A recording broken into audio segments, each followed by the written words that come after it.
So the organic farming operation this year has kind of been flipped upside down in terms of equipment, because I bought that tine weeder. We've been using that. I was using my tractor for side dressing, so the 8410T's been used for stuff.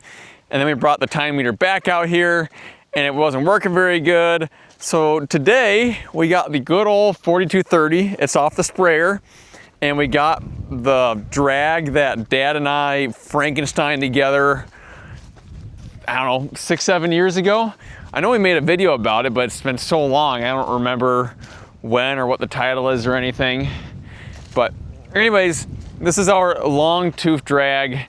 I forget what brand the drag sections are, but as you can tell, we basically took like two different things and welded them together. This isn't quite as aggressive as my Hotzenbeekler tine weeder. The tines are a lot further apart, they're a lot longer, a lot less pressure on the ground. But the problem that we were facing is the ground is so soft and so mellow, the Hotzenbeekler was just covering up the soybeans. So we tried this a couple days ago, it was working good, but we wanted the weeds to grow up a little bit more before we went out and tried to take them out. So today, got the good old-fashioned 4230, and we're gonna do some good old-fashioned farming.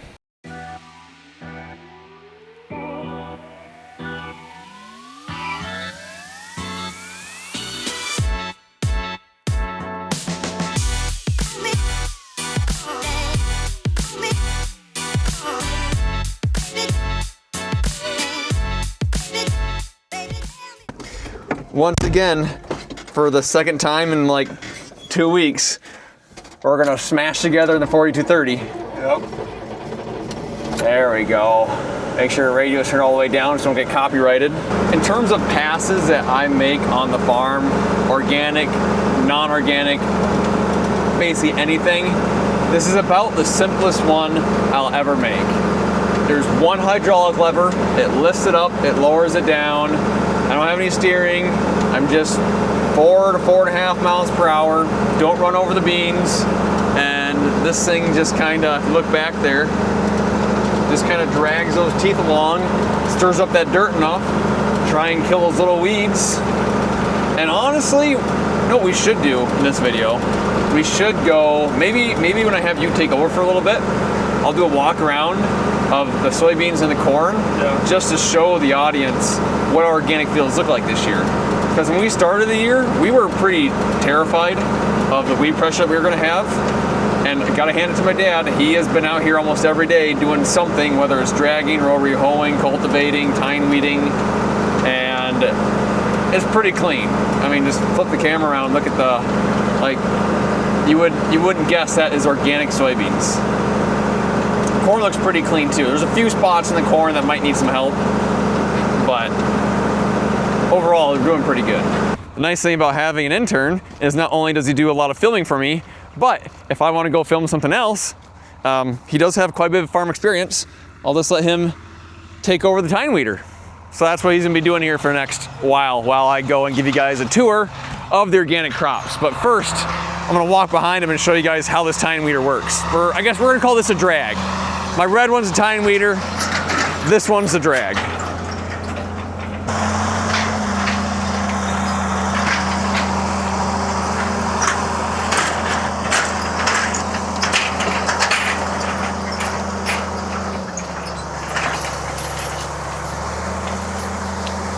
So you see how this ground's nice and soft? So what we're trying to do is, if there's any little weeds emerging right now, we're just stirring up this dirt as much as we can to try and kill them, try and cover them up, just try and keep this field as clean as we possibly can. We've kind of found between this drag and my tine weeder that we can maybe get rid of a cultivation pass, which is fantastic, because the cultivator just moves so much dirt, it slabs quite a bit, and it's a lot more unforgiving process. Like this, like obviously, like it's not hurting the beans at all. So, works pretty dang good. Like just look at how mellow this ground is.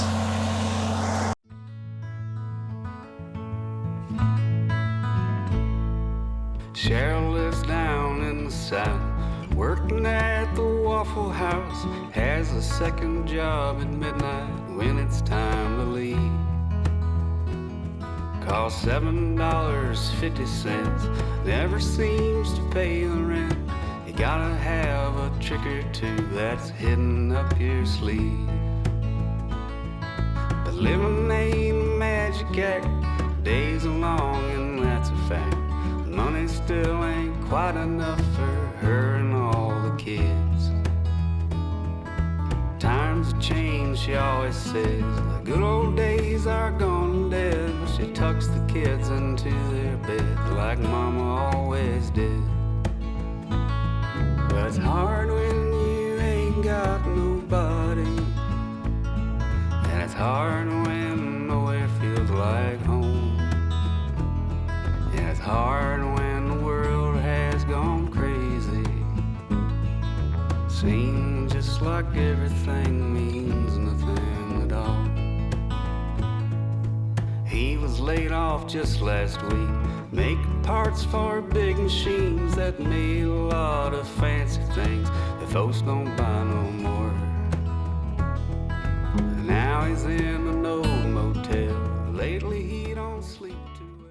The nice thing about that drag too is basically any tractor can pull it. I mean, the 4230 will handle it no problem. Heck, you could bring the 3020 out here and pull it no problem. 4230 is pretty nice though, because it does have very good working air conditioning and a radio. So overall, like I said, organic fields are pretty clean this year. We've been pretty impressed. There's a few little spots. Grass is by far the hardest weed to kill that we've found. It seems to be able to avoid the cultivator. It seems to be able to avoid the drag, the tine weeder, especially once it gets a little bit bigger. So there's a couple of spots that kind of look like this. Some grass. Like right here is a little spot that has a decent amount of grass in it. I'll probably come out here with a hoe and either try and hoe as much of it as I possibly can, or I think we have like an LP flamethrower thing. I should probably just come out here and burn a bunch of it. I might come back from that, I don't know. Or I can just pull it. Honestly, I might just do that. Just come out here and pull it all. There's not that much. Pretty small spot. I honestly don't even remember how long we've been doing the organic for. Gosh, this has to be like our 5th or 6th year at least, I would think. But there's quite a few things that we've learned over the past few years. One of those is, it seems like you can't make too many passes early, depending on the equipment. And we'll go over to the cornfield here in a little bit. And this year we made a lot of rotary hoe passes early in the corn. And I do think that maybe hurt it a little bit. But it seems like early season, especially, you know, pre-emerge or right after the crops have emerged, get out there and drag and tine weed as much as you can to keep anything from trying to pop up. A couple little weeds right here. I'm just gonna pull these things quick. Another thing that we've learned is it's better to be aggressive and, you know, maybe accidentally take out some of the good crop than it is to not be aggressive enough and not kill all the weeds.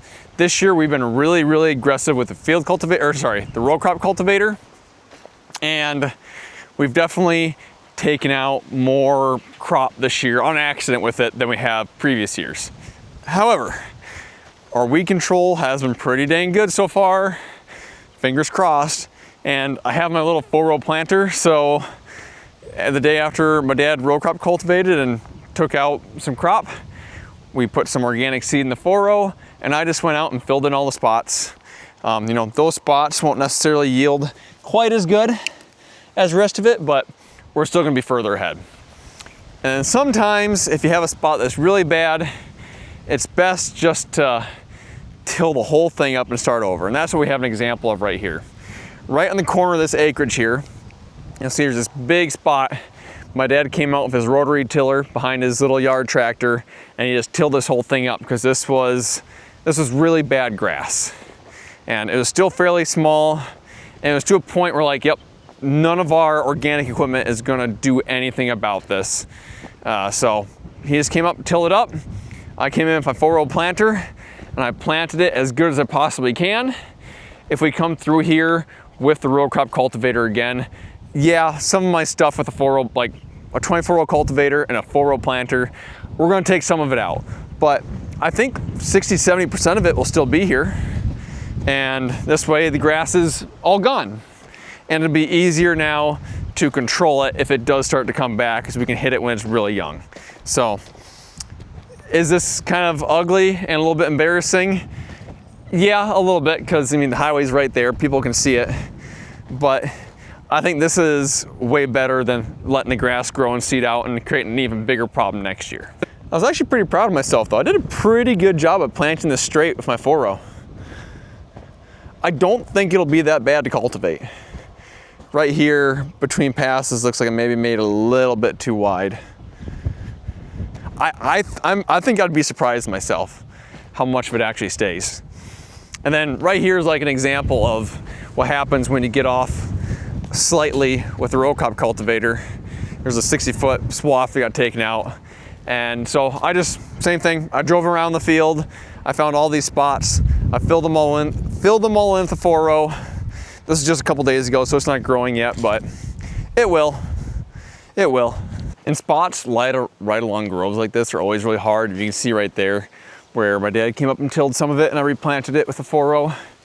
But I mean, these trees are constantly dropping seeds. I mean, even in my non-organic acres where we do use chemicals and stuff, we really struggle along tree lines like this. Every year, these little trees grow up all along it. We're gonna go take a look at the cornfield now, but when we started the organic, I was pretty young, remember? Was I in high school? I think I was maybe in high school yet. But my dad's goal was, he said, I don't want to do organic unless when you drive by, you can't tell the field's organic. And I gotta admit, I mean, he's been doing most of the work, and driving by, if you didn't know us and know that that was our organic farm, it'd be pretty dang hard to tell. It is a very, very, very clean looking field. Very clean looking field. There goes Cooper, making another round, doing a good job. So here, just about a mile down the road, probably not even, we have got the organic cornfield. So same thing, last year on this field, we had quite a few issues with weeds, or specifically grass. Because every time we made a cultivation pass, well, it was soybeans last year, every time we made a cultivation pass, it seemed to rain the next day. And a lot of those weeds that we had pulled up out of the ground got wet and actually were able to start regrowing again. So we did have a crew of walkers come out, and I walked with them for a while, and they did a pretty good job of getting like a lot of the volunteer corn and other weeds, but the grass, once it gets so tall, it's just impossible. So we knew we were going to be fighting an uphill battle to begin with this year. But like I said, my dad made a ton of early season passes when I was spraying and my brother was spraying. And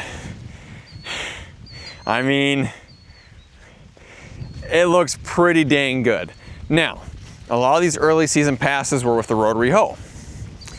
And it definitely dinged up the corn some. I mean, you can see, the corn stands not perfect, which in organic, it never is. Part of the thing about organic is we always plant heavy, corn and soybeans, because we know as we make our tillage passes that we're gonna be taking some of that crop out. So I think the soybeans are planted at like 170,000 population. Typically 140 is kind of average around here. And the soybeans, I planted some, or in the corn, we planted some of the corn. I don't remember, I wanna say it was like 36 to 37,000. 34 to 35 is kind of average.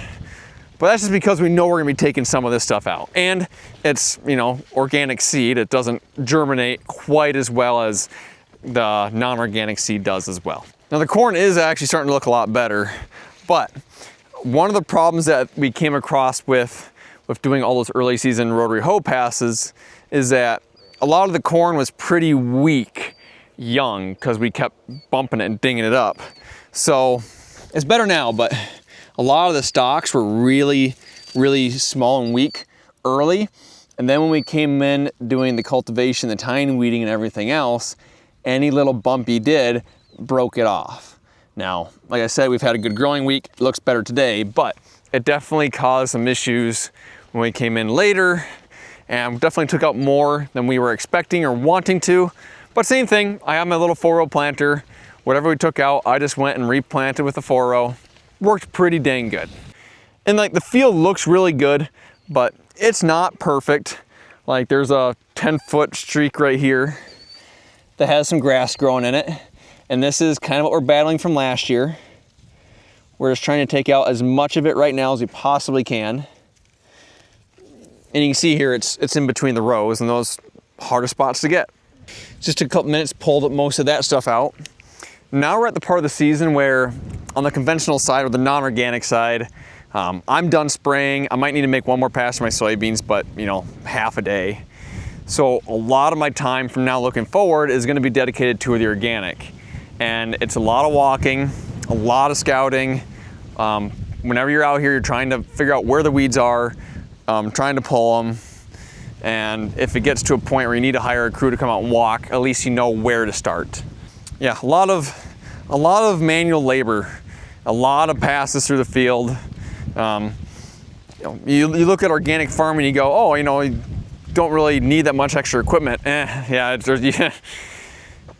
I was talking with a John Deere salesman yesterday. He said, man, organic, it just seems like organic guys have a lot of tractors and a lot of equipment. I'm like, yeah, if you want to do it well, that's what it takes. Unfortunately, we're kind of getting to a point where we almost need to add an extra tractor to the organic fleet and maybe get another tine weeder. We're thinking about expanding. We haven't decided yet. It's a couple of years ago we were thinking about getting rid of the organic, but with current crop prices, organic seems like the way to go. So now we're looking at expanding it. I'm looking around trying to find a spot that I replanted my 4-row, and I'm really struggling. I did find a little bit of a bigger spot though. So here'd be an example of where the row crop cultivator took out a decent amount of corn. And yep, came back in. Obviously like the corn plants are smaller and stuff, and it's not perfect. It's not so much for yield. Like we're not trying to get our yield back by planting all these little spots for our 4-row. What we're trying to do is decrease weed pressure. Trying to get something else growing in here so that way the weeds just don't all take over. The little 4-row does a pretty good job though. Spacing's good, singulation's good. Is there one missing here, or is that from row crop cultivating? There's just one missing right there. It happens. Other than the corn and the soybeans, we have some organic peas as well.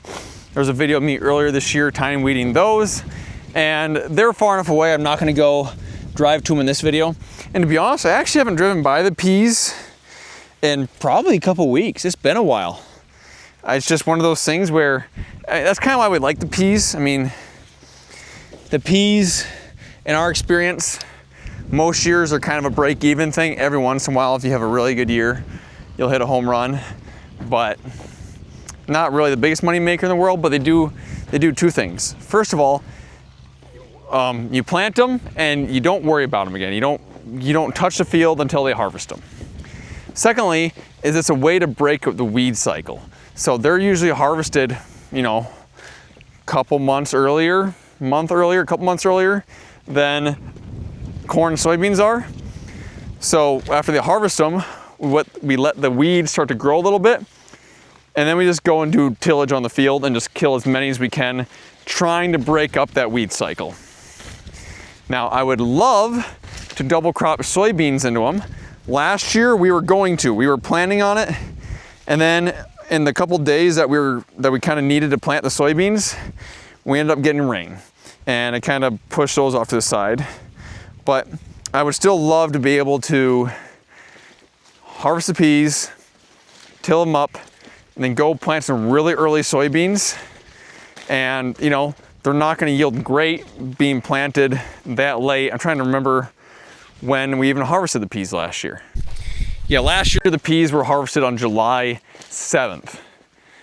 Being able to go in, plant some peas in early July, or some soybeans in early July, I mean, they're not going to be doing 50 to 60 bushel like the rest of our organic soybeans. They'll probably do more like 20 to 30 maybe, but that'd still be a second crop that you could get out without investing much money. It's just that the timing has never quite worked out for us. Found a few weeds I'm gonna pull here quick. And now we're back in the soybean field. I'll take back over for Cooper. Truth of the matter is, I probably would have let him go longer, but I left my water bottle in there and I'm getting really, really thirsty. So I'll do a good old switcheroo here. I'm kind of hoping I'll be able to combine this field this year from 8820 because I have 40 acres of my own soybeans. So, and the field's a mile away. So I'm hoping that after I get done harvesting that, I can clean my combine out, clean my grain cart out, clean my truck out, come over here and start harvesting this. And that way my dad and my brother can just worry about the organic corn.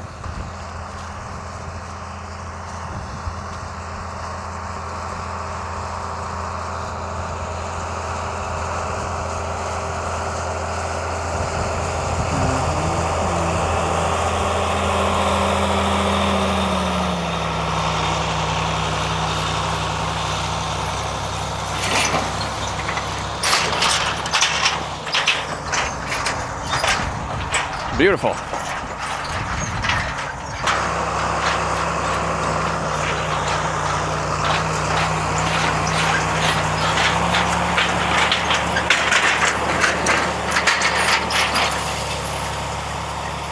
Apparently he's not going to stop. I'll let him go another round and then I'll give him the signal to stop. Been at it for a few hours now, making progress. I've stopped to pull a couple weeds here and there, pick up a couple rocks here and there. But overall, it's going pretty good. Doing some endros now, bouncing around over all these ruts and berms left by the tractors. The 4230. It's not exactly the most comfortable thing in the world, but it does the job. So there we go, finished her up for the day. Hopefully that gets us by a few more days here before we have to do any more work. It's a Friday, my fiance's coming over, we're gonna have ourselves a good bonfire.